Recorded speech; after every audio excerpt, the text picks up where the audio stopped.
बच्चों, मैं आज फिर वेलकम कर रहा हूँ आपका हमारी बायो की क्लास में। और आपको पता है कि हम human health and diseases chapter कर रहे हैं। ह्यूमन हेल्थ एंड डिजीजेस के वेरी शॉर्ट आंसर टाइप मैंने आपको अच्छे से समझा दिए। आज बेटा हमारे 2 से 3 मार्क्स वाले क्वेश्चन शुरू हो रहे हैं। पहला हमारे पास आज सवाल है कि आप कैंसर को कैसे क्लासीफाई करोगे। कैंसर को हम क्लासीफाई करते हैं बेटा अलग अलग तरह से। तो पहला पार्ट है original tissue from which they originate. जिस टिश्यू से वो ओरिजिनेट होते हैं उसके बेस के ऊपर तो उसको कार्सिनोमा भी बोलते हैं और सार्कोमा भी बोलते हैं। ठीक है, यानी अगर आपके टिश्यूज में है, मसल्स में है, तो कार्सिनोमा और सार्कोमा। और अगर मोड ऑफ स्प्रेड के ऊपर हम देखें कि वो कैसे स्प्रेड हो रहा है, benign tumour and malignant tumour.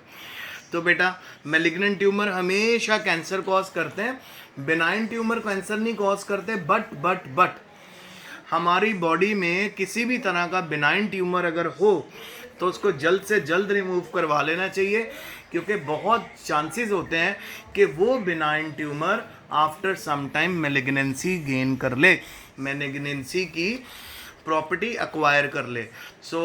Females को खासकर जिनकी ब्रेस्ट के अंदर आपको ट्यूमर्स मिलते हैं, अगर वो कैंसरस नहीं है तो इनको भी रिमूव करवा लेना चाहिए फॉर द फर्दर प्रिवेंशन।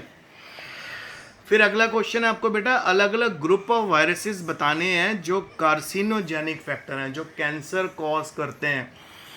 अलग अलग ग्रुप ऑफ वायरसेस बताने हैं जो कैंसर कॉज करते हैं। तो इसमें तो बेटा सबसे पहला है हर्पीज वायरस, फिर उसके बाद है पेपोवा वायरस ग्रुप, फिर है वह पॉक्स वायरस ग्रुप और onco virus group. Onco jeans तो मैंने आपको ऑलरेडी बता दिया, हर ह्यूमन बीइंग के अंदर होते हैं। जहाँ पे ये एक्टिव हो जाते हैं कैंसर स्टार्ट हो जाता है, और जहाँ पे ये डीएक्टिवेटेड रहते हैं वहाँ पे कैंसर नहीं होता। डिपेंड करता है कि कौन सी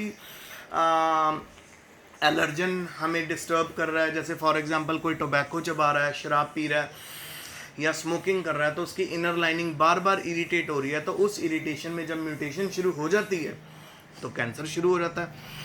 next, why chewing of paan and tobacco are harmful for health.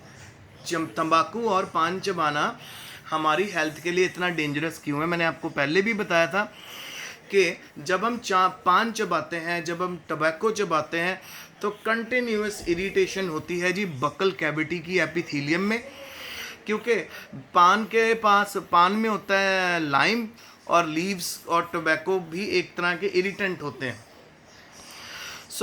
ये दोनों चीज़ें मिलके अब normal growth of cell cause कर देती हैं माउथ में, और फाइनली कैंसर कॉज करती हैं। ओकेजनली चलता है, पर रेगुलर जो इंसान पान खा रहा है, तंबाकू चबा रहा है, उसको कैंसर होने के चांसेस पूरे हैं, क्योंकि उसकी जो अंदर की बकल कैविटी की जो एपिथेलियम लाइनिंग है उसको बार बार इरिटेशन मिल रही है। नेक्स्ट है जी मेटास्टेसिस डिफाइन करो और इसके 4 डेंजर सिग्नल्स बताओ। कैंसर के 4 डेंजर सिग्नल कौन कौन से हैं। सबसे पहले कैंसर सेल जो होते हैं वो हमेशा एक जगह पे स्टिक नहीं रहते बेटा, ये पहचान है कैंसर सेल की। कैंसर सेल हमेशा वॉन्डर करते हैं from one place to another, तो उनकी जो सेल्फ एडहियरिंग प्रॉपर्टी होती है वो बिल्कुल ना के बराबर होती है। नॉर्मल सेल्स की सेल्फ एडहियरिंग प्रॉपर्टी होती है वो एक जगह आराम से सर्वाइव कर लेते हैं। अच्छा, क्या करते हैं, ये पेनिट्रेट करते हैं आसपास के टिश्यूज़ में और उनके सारे फंक्शंस को ख़राब कर देते हैं कैंसर सेल।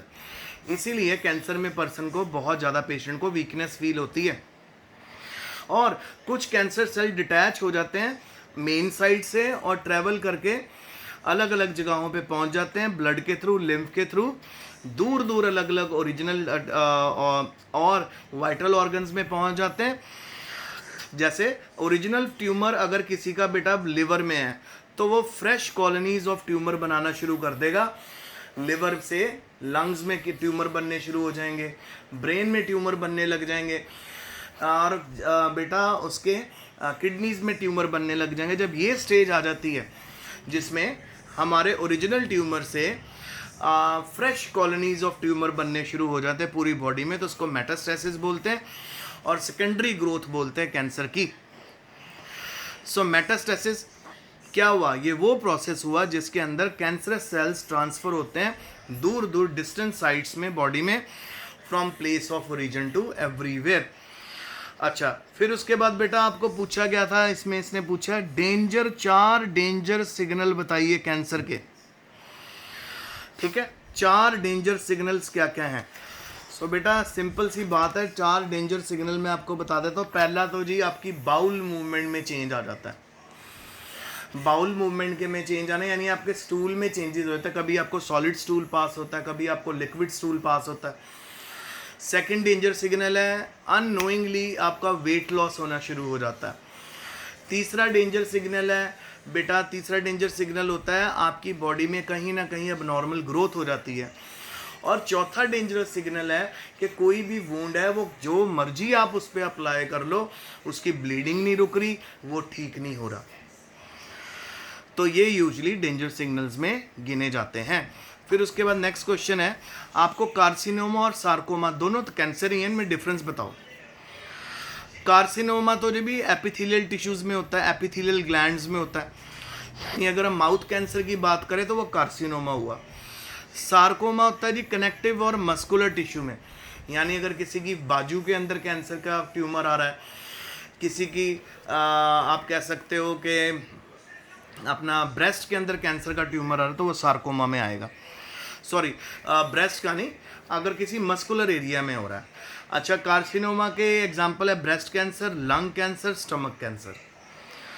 सार्कोमा का एग्जांपल है जो कनेक्टिव टिश्यू यानी मसल टिश्यू में होता है, ओस्टियोमा यानी ये बोन कैंसर होता है। लिम्फोमा यानी WBC ब्लड कैंसर, और लिपोमास भी इसमें आता है। अच्छा, name 5 categories of chemical used in cancer therapy, give 1 example of each. मतलब मैं 5 कैटेगरी केमिकल की बतानी है और ये भी बताना है उनकी एग्जांपल। तो बेटे पहला है अल्काइलेटिंग एजेंट, तो नाइट्रोजन मस्टर्ड इसमें यूज़ होता है। फिर हमारे पास हैं एंटी मेटाबोलाइट्स, इसमें 6 मरकैप्टोप्यूरिन यूज़ होता है। फिर प्लांट अल्कोलॉइड्स में आपका विनब्लास्टन यूज़ होता है। फिर एंटीबायोटिक्स में आ जाता है हमारा एक्टिनोमायोसिन डी। हार्मोन्स में आ जाता है ईस्ट्रोजन और androgen. 7th question, what are the causes and symptoms of lung cancer. Lung cancer की कॉज बताओ और सिम्टम। कॉज तो बेटा आपको पता ही है, टोबैको स्मोकिंग, ठीक है, और टॉक्सिक एयर पोल्यूशन। अगर किसी ने स्मोकिंग नहीं की फिर भी उसमें लंग कैंसर देखने को मिल रहा है, क्यों? क्योंकि इस तरह का पेशेंट बहुत ज़्यादा एक्सपोजर में रहा है एयर पोल्यूशन के। तो एयर पोल्यूशन के ज़्यादा एक्सपोजर में रहने से फाइनली क्या हो गया, उसको लंग कैंसर हो गया। तो लंग कैंसर ये नहीं कि जरूरी सिगरेट और बीड़ी से ही होगा, लंग कैंसर एयर पोल्यूशन से भी हो जाता है, इसीलिए हमें एयर पोल्यूशन से बच के रहना चाहिए। Symptoms, severe chest pain, chest में बहुत ज़्यादा पेन, बार बार कफिंग बिल्कुल नहीं रुकेगी, और आपके स्प्यूटम में ब्लड आएगा। अब एक्चुअल में कभी कभी डॉक्टर्स ना एकदम से आप कह सकते हो फाइनलाइज नहीं करते कि लंग कैंसर है, क्योंकि बेटा कभी कभी टीबी भी होती है। चेस्ट पेन, कफिंग और ब्लडी स्प्यूटम, ये टीबी के भी तो सिम्टम है। सो कैंसर की प्रॉब्लम ही सबसे बड़ी ये है कि कैंसर के जितने सिम्टम्स होते हैं ना वो नॉर्मल डिजीज़ से मैच करते हैं। तो इस करके कैंसर को लोकेट करना करते करते हम बहुत लेट हो जाते हैं, और 3rd या 4th स्टेज पे पेशेंट पहुंचा हुआ होता है, तब जाके पता चलता है उसको कैंसर हो गया। अगर स्टेज 1 में कैंसर का पता चल जाए तो उसका बहुत जल्दी इलाज हो जाता है, आजकल तो 100% क्योर हो जाता है। पर सबसे बड़ी प्रॉब्लम ही यही है कि स्टेज 1 में कैंसर उस तरह के सिम्टम्स दिखाता है जिस तरह के सिम्टम नॉर्मल बीमारियों में होते हैं। अब जैसे हम लंग कैंसर की बात करें तो chest pain, coughing, bloody sputum, ये तो टीबी के सिम्टम है। सो पर्टिकुलर टेस्ट होते हैं, जैसे एक कैंसर पैनल होता है, उस टेस्ट का नाम है CA-125। कैंसर पैनल हो जाता है, MRI हो जाती है, मैग्नेटिक रेजोनेंस इमेजिंग, फिर पेट सीटी होता है। इन पेट सीटी के थ्रू भी कैंसर का पता चल जाता है। आज मैं आपको थोड़ा सा पेट सीटी के बारे में बताता हूँ। सीटी स्कैन बिल्कुल एक्सरे की तरह होता है, पर सीटी स्कैन जो होता है उसके अंदर बेटा 1000 टाइम ज़्यादा रेडिएशन बॉडी पे डाली जाती है। रिसर्चेस में पता चला था कई साल पहले कि जो कैंसर सेल है वो शुगर को बहुत एब्जॉर्ब करते हैं। तो पेट सीटी कैसे करते हैं, पेशेंट को ना सबसे पहले 1 गिलास चीनी का पानी पिला देते हैं। शुगर वाटर पिला देते हैं। उसके बाद जब उसका सीटी स्कैन किया जाता है, अगर तो उसमें कैंसरस सेल हैं तो वो बिल्कुल स्टार की तरह सीटी स्कैन के अंदर शाइन करते हैं स्क्रीन के ऊपर। तो स्क्रीन में एक पर्टिकुलर एरिया में अगर आपको वो शाइनिंग नज़र आ रही है, यानी वो कैंसरस सेल्स वहाँ पर हैं, तो पेट सीटी अगर कोई डॉक्टर रिकमेंड कर रहा है तो उसको, यानी हम यही कह सकते हैं कि उसको लग रहा है कि पेशेंट में कैंसर हो गया है या होने वाला है या स्टार्ट हो रहा है। तो पेट सीटी एक तरह से डायग्नोसिस के लिए, कैंसर को डायग्नोस करने के लिए डॉक्टर कैरी आउट करते हैं। तो कैंसर को एकदम से डिटेक्ट करना बेटा बहुत मुश्किल है। अगर वो इतना आसान होता तो ये प्रॉब्लम कब से ख़त्म हो जाती, क्योंकि कैंसर के जो स्टार्टिंग के जो सिम्टम होते हैं वो नॉर्मल बीमारियों से मैच होते हैं। अब देखिए, टीबी के अंदर जो पेशेंट होता है उसको आप कह सकते हो कि कंटिन्यूसली लो ग्रेड फीवर रहता है, और कैंसर में भी लो ग्रेड फीवर हो जाता है। तो आप देख रहे हो कितने सिम्टम्स मैच हो रहे हैं। फॉरेन में इसको बहुत अच्छे से ट्रीट किया गया। फॉरेन में गवर्नमेंट ने कुछ ईयर्स के बाद गेट सेट किए हैं कि एक तो 20 ईयर्स के बाद टेस्ट होगा, 30 ईयर्स के बाद टेस्ट होगा, स्क्रीनिंग, कैंसर स्क्रीनिंग जिसको बोलते हैं 40 ईयर्स के बाद होगी। तो वहाँ पे फीमेल्स इतनी जल्दी नहीं मरती, क्योंकि अगर उनको ब्रेस्ट कैंसर होता भी है तो पहली 20 ईयर्स की स्क्रीनिंग में या 30 ईयर्स की स्क्रीनिंग में या 40 ईयर्स की स्क्रीनिंग में पता चल जाता है। सो अगर उनको पहली स्टेज में ही पता चल रहा है तो वो तो बच जाएंगी, पर थर्ड फोर्थ स्टेज तो यानी मेटास्टेसिस में तो थोड़ा मुश्किल और इम्पॉसिबल ही हो जाता है। फिर नेक्स्ट क्वेश्चन है, what are the symptoms of leukaemia. Blood cancer के क्या क्या सिम्टम बेटा ल्यूकीमिया ब्लड कैंसर को ही बोलते हैं। सबसे पहले इसमें WBCs का नंबर बढ़ जाता है ब्लड में, ठीक है, RBCs का कम हो जाता है, स्पेशली लिम्फोसाइट्स बढ़ जाते हैं। फिर number 2, decrease in ability of normal cell differentiation. Normal cell differentiate होना कम कर देते हैं, डिवाइड नहीं हो पाते। Decrease in RBC count due to aplastic anaemia. Aplastic anaemia मतलब RBC डिस्ट्रॉय होने लग जाते हैं और उनके अगेंस्ट ढेर सारे WBCs बनने लग जाते हैं। तो ये है हमारे ब्लड कैंसर के सिम्टम। और एक बहुत ही इंपॉर्टेंट क्वेश्चन आपको बोलूँगा कि जब बोर्ड में भी, PMT में भी, नीट में भी आता है कि ब्लड कैंसर, कोई एक ऐसा कैंसर बताओ जिसमें ट्यूमर नहीं बनता, रसौली नहीं बनती, तो वो कैंसर है बेटा ब्लड कैंसर। कैंसर क्या, उसके कैरेक्टरिस्टिक बताइए। कैंसर होता है जी कोई भी अब नॉर्मल और अनकंट्रोल ग्रोथ या डिवीजन ऑफ सेल हमारी बॉडी में जब होनी शुरू हो जाए तो उसको कैंसर बोलते हैं, जो आसपास के सराउंडिंग टिश्यूज़ को डिस्ट्रॉय करना शुरू कर देती है। कैरेक्टरिस्टिक ऑफ कैंसर में तो पहला cancer cells are less adhesive than normal cell, मतलब ये चिपके नहीं रहते एक जगह, ये हमेशा एक जगह पे जैसे ही बनते साथ ही वहाँ से उस जगह को छोड़ के दूसरी जगह पे जाने लग जाते हैं। तो उनकी एडहेजन कम होता है, एडिसिव मतलब चिपक के नहीं रह पाते एक नॉर्मल सेल की तरह। यानी कैंसर सेल हमेशा वॉन्डर करते हैं थ्रू आउट द टिश्यू ताकि वो कैंसर ग्रोथ को कॉज कर सकें। अच्छा, कैंसर सेल्स में डिफ्रेंशिएशन नहीं होती, तो सारे कैंसर सेल आपको साइज और शेप में एक जैसे दिखेंगे। Next, microtubules and microfilament tend to be disorganise. ये सेल्स के इंटरनल फंक्शंस को भी डिसऑर्गेनाइज करना शुरू कर देते हैं। Cancer cells grow much more than normal cell, तो इनकी जो स्पीड ऑफ ग्रोथ होती है वो भी बहुत ज़्यादा होती है।